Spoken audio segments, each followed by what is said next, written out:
چلانا ہے. صاحب بیان کر رہے تھے کہ جیسے آگ اور پانی میں ڈفرینٹ بہت ہے، تو جب پانی سے آگ کو گرم کرنا ہوتا ہے تو درمیان میں دیوتی کا واسطہ ہوتا ہے، تو ہمیں اللہ تک پہنچنے کے لیے یعنی اپنی پکار اللہ تک پہنچانے کے لیے کس کا واسطہ چاہیے؟ نبی کا. پہلے نبی سے مانگیں گے پھر نبی وہاں پہنچائیں گے. یہ لاجک کہاں سے نکالی آپ نے؟ قرآن تو کہہ رہا ہے نحن اقرب الیہ من حبل الورید. نبی واسطہ ہے اس طور پر کہ بندے کو اللہ سے ملا دے. دیکھو آپ کسی کو تلاش کر رہے تھے، نہیں ملا. روکنا روشا صاحب پر احسان کر روکنا بھیا. ہاں تو آپ نے سنا کہ اسماعیل طارق مسعود کہہ رہا ہے کہ وسیلے سے مراد جو ہے واسطہ نہیں ہے، ہدایت تک پہنچانا بس یہی ہے. یا ایھا الذین آمنوا اتقوا اللہ وابتغوا الیہ الوسیلہ سے مراد اس نے بس یہی مراد لیا ہے. جبکہ اس کے ابا جو ہے اسماعیل دہلوی اس نے خود لکھا، اس نے خود کہا ہے کہ جو ہے اسماعیل دہلوی نے صراط مستقیم میں لکھا ہے کہ وسیلے سے مراد پیر و مرشد ہے. اس کو اس کے ابا کی تو ماننا پڑے گی نا. اسی لیے تو کہہ رہے ہیں کہ بھائی یوٹیوب پہ بھیٹنا چھوڑ دو اور جو ہے ذرا مطالعہ کرو کہ تمہارے باپوں نے کیا کیا لکھا. اور اس کے علاوہ شاہ ولی اللہ محدث دہلوی رحمۃ اللہ علیہ فرماتے ہیں اپنی کتاب القول الجمیل میں کہ وسیلے سے مراد پیر و مرشد ہے. اور اس کے علاوہ ایک اور آیت پیش کر دوں قرآن کی. اللہ پاک نے جو ہے چوتھے پارے میں سورہ نساء آیت نمبر 63 اور اگر جب وہ اپنی جانوں پر ظلم کرے تو اے محبوب وہ تمہارے حضور حاضر ہوں اور پھر اللہ سے معافی چاہیں اور رسول ان کی شفاعت فرمائیں تو ضرور اللہ کو بہت توبہ قبول کرنے والا مہربان پائیں گے. مطلب اللہ پاک خود جو ہے حضور علیہ الصلوۃ والسلام کی قبر انور پر جو ہے بارگاہ میں بھیج رہا ہے.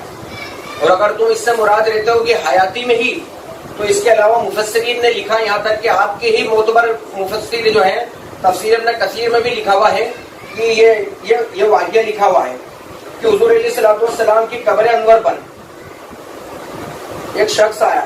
حضور نبی کریم صلی اللہ علیہ وسلم کی وفات شریف کے بعد ایک عرب دیہاتی آپ کے روزے پر حاضر ہوا اور روزہ شریف کی پاک مٹی اپنے سر پر ڈالی اور عرض کرنے لگا یا رسول اللہ جو آپ نے فرمایا میں نے سنا اور جو آپ پر اترا اس میں یہ آیت بھی ہے وَلَوْ أَنَّهُمْ يَظْلَمُونَ میں نے بے شک اپنی جان پر ظلم کیا اور میں آپ کے حضور میں اللہ سے اپنے گناہ کی بخشش چاہنے حاضر ہوا تو میں میرے رب سے میرے گناہ کی بخشش کرائیے. اس پر قبر شریف سے آواز آئی کہ تیری بخشش کی گئی. اس سے کچھ مسئلے معلوم ہوئے. اللہ تعالیٰ کی بارگاہ میں حاجت عرض کرنے کے لیے اس کے پیاروں کا وسیلہ بنانا کامیابی کا ذریعہ ہے. قبر پر حاجت کے لیے جانا بھی جاؤکا میں داخل ہے. اور پچھلے نیک لوگوں کا طریقہ رہا ہے کہ وفات کے بعد اللہ کے پیاروں کو یا کے ساتھ پکارنا جائز ہے اور اللہ کے مقبول بندے مدد فرماتے ہیں اور ان کی دعا سے حاجت پوری ہوتی ہے. تفسیر ابن کثیر کے اندر جو ہے یہ واقعہ لکھا ہوا ہے. اور اس کے علاوہ انہوں نے بولا کہ جو ہے وسیلہ کے لاجک کہاں سے لیا ہے. اس کے علاوہ میں ایک اور حدیث پیش کر دیتا ہوں. انہوں نے بولے لاجک کہاں سے لایا. ارے بھائی یہ لاجک کہاں سے لائے ذرا قرآن پڑھو تو پتہ لگے گا آپ کو. ایک اور آپ کو حدیث شریف سنا دیتا ہوں. ایک نابینا بارگاہ اقدس میں حاضر ہوا اور عرض کی آپ اللہ تعالیٰ سے دعا کر دیں کہ وہ مجھے عافیت بخشے. آپ نے فرمایا کہ تو چاہے تو میں دعا کر دیتا ہوں اور اگر تو چاہے تو صبر کر، صبر تیرے حق میں اچھا ہے. جب اس نے دعا کے لیے اصرار کیا تو آپ نے اس کو حکم دیا کہ تم اچھی طرح وضو کرو اور یوں دعا مانگو کہ یا اللہ میں تیری بارگاہ میں سوال کرتا ہوں اور تیرے نبی رحمت کا وسیلہ پیش کرتا ہوں. یا محمد صلی اللہ علیہ وسلم میں نے اپنے پروردگار کی بارگاہ میں آپ کا وسیلہ پیش کیا ہے اپنی اس ضرورت میں تاکہ وہ پوری ہو جائے. یا اللہ تو میرے حق میں حضور کی شفاعت قبول فرما. اس حدیث کو ترمذی و نسائی نے روایت کیا ہے اور امام ترمذی نے فرمایا کہ حاجہ حدیث حسن صحیح. اور امام بہقی اور امام طبرانی نے بھی اس حدیث کو صحیح کہا ہے کہ اس نابینا نے ایسا کیا اور ان کی آنکھیں اچھی ہو گئی. تو یہ کہہ رہا ہے طارق مسعود صاحب کی لاجک کہاں سے لایا. تو بھائی ذرا قرآن پڑھو حدیث پڑھو تو تمہیں سمجھ پڑے گی کیا بول رہا ہو.